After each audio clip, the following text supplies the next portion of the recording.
Hi, it's Ginny. I wanted to share with you about talking from the I rather than talking from the you. Now, you may go, well, what does that mean? So, when we are talking from the I, we are owning the experience. And so, if I was to say, when I see you do this, this is how I feel, this is what I think, this is what it means to me, and this is what I need, that is my experience. No one can rob that from me. But what I often hear in my room is the word you. You do this, you do that, you said you were going to do this. And when you hear that, I hope you can see and hear the difference. When we come from the you, it's very attacking. And so usually we're then met with defensiveness or attacking or criticism, or it just really just blows up. So it doesn't actually help us to have constructive conversation.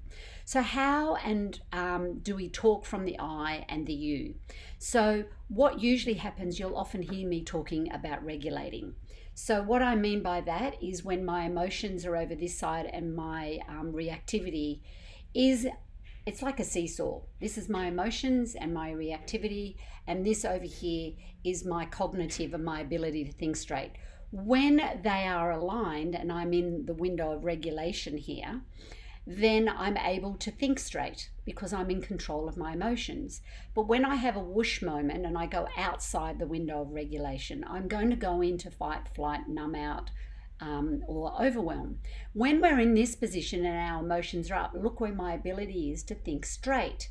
It's usually in this position that we hear the you come out, because when we're unregulated and we're reactive is going to be the time most of all when we're going to criticize or show contempt. So it's, you never get it right. You're always saying you're going to do it and you never do.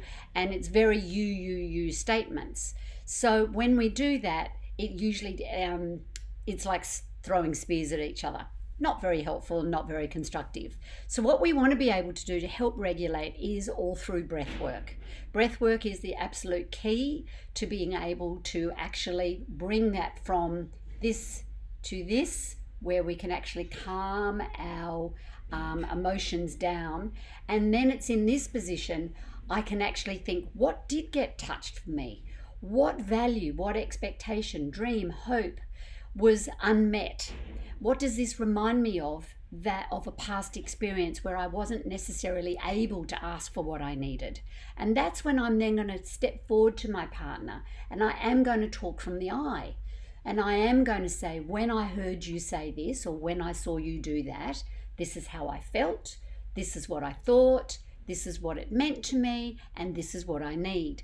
And we can have a constructive conversation which leads to depth into the relationship and brings the relationship closer and forward. Right, and so we're going like this and forward rather than the you, which is like that and backwards, really. So I hope this is helpful. There is a big difference in talking from the I and owning what it is. And as I say, people don't have to agree with you. It's your experience, and that's what's important. And it's then going to a position of trying to help them understand, or them taking a position of curiosity to try and understand what got touched for you. So talking from the I rather than the you. Have a lovely day, and I'll see you soon.